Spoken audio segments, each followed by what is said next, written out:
Welcome students. Today we will learn about the environment. So in this chapter we will learn about the meaning of environment, components of environment, types of environment, that is natural environment and human environment, and then the concept of ecosystem. So at first we have to know the meaning of environment. So environment is a word which came from the French word environner, which means to surround or neighborhood. In a very simple word, we can say that environment means our surrounding. मतलब हमारी चारों ओर जो भी चीज़ें हैं उसको हम बोलते हैं environment.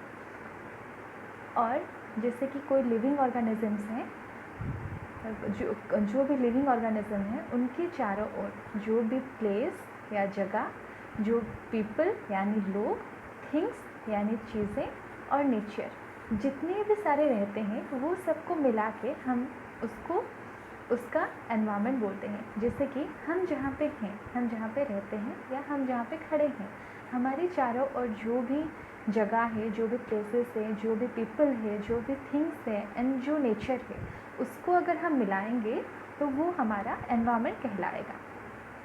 और नॉर्मली हमारा जो एनवायरनमेंट है वो दो चीज़ों का कॉम्बिनेशन है, दो एलिमेंट का कॉम्बिनेशन है. एक है बायोटिक एलिमेंट और सेकंड है अबायोटिक एलिमेंट. तो बायोटिक एलिमेंट का मतलब है वर्ल्ड ऑफ लिविंग ऑर्गेनिज्म, यानी जो चीज़ों का या फिर जिनका लाइफ है हम उन्हें बोलेंगे बायोटिक एलिमेंट्स. जैसे कि प्लांट एंड एनिमल, मतलब ये प्लांट का भी और एनिमल का भी सबका लाइफ है, तो उसको हम बोलेंगे बायोटिक एलिमेंट.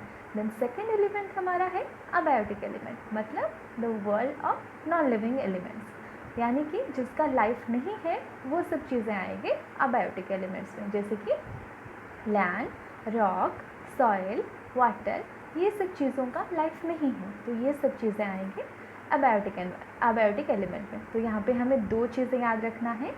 फर्स्ट है बायोटिक, मतलब लिविंग ऑर्गेनिज्म या फिर लिविंग एलिमेंट्स, एंड सेकंड है अबायोटिक मतलब नॉन लिविंग. तो यहाँ पे आप लोग पिक्चर में भी देख सकते हैं कि लिविंग थिंग्स में क्या क्या आएगा और नॉन लिविंग थिंग्स में क्या क्या चीज़ें आएगा. और वैसे ही आप सब लोग भी अपने चारों ओर देख के ये भी कैटेगराइज कर सकते हैं कि आपके चारों ओर कौन कौन सी चीज़ें लिविंग ऑर्गेनिज्म में आएंगी या लिविंग एलिमेंट्स में आएंगे और कौन कौन सी चीज़ें नॉन लिविंग एलिमेंट्स में आएंगे.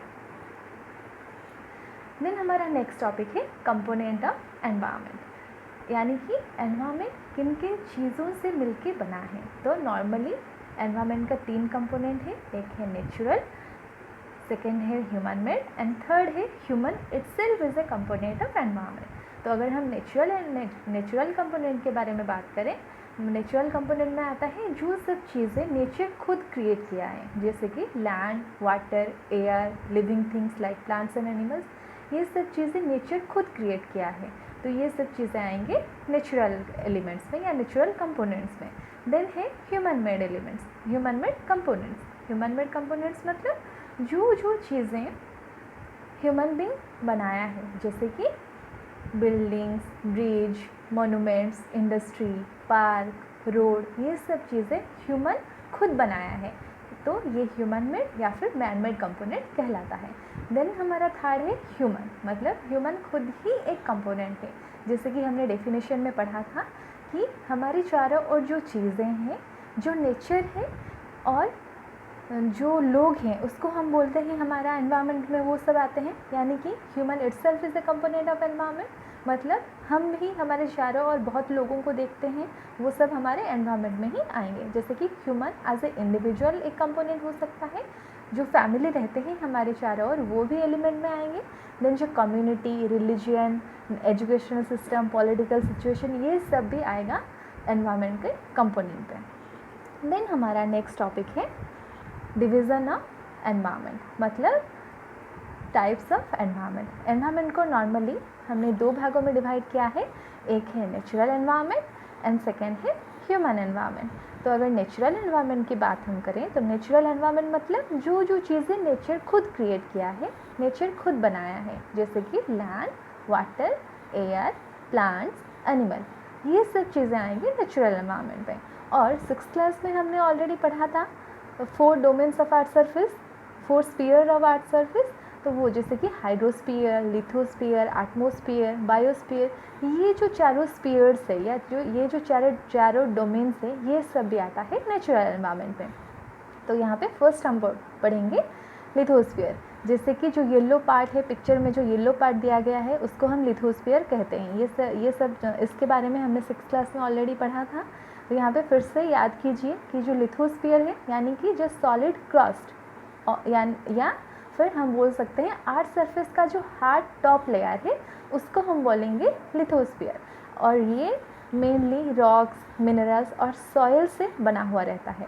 और ह्यूमन एक्टिविटीज़, जितने भी सारी एक्टिविटीज़ हैं वो हम सारे एक्टिविटी ये लिथोस्फीयर में ही हम कैरी आउट करते हैं।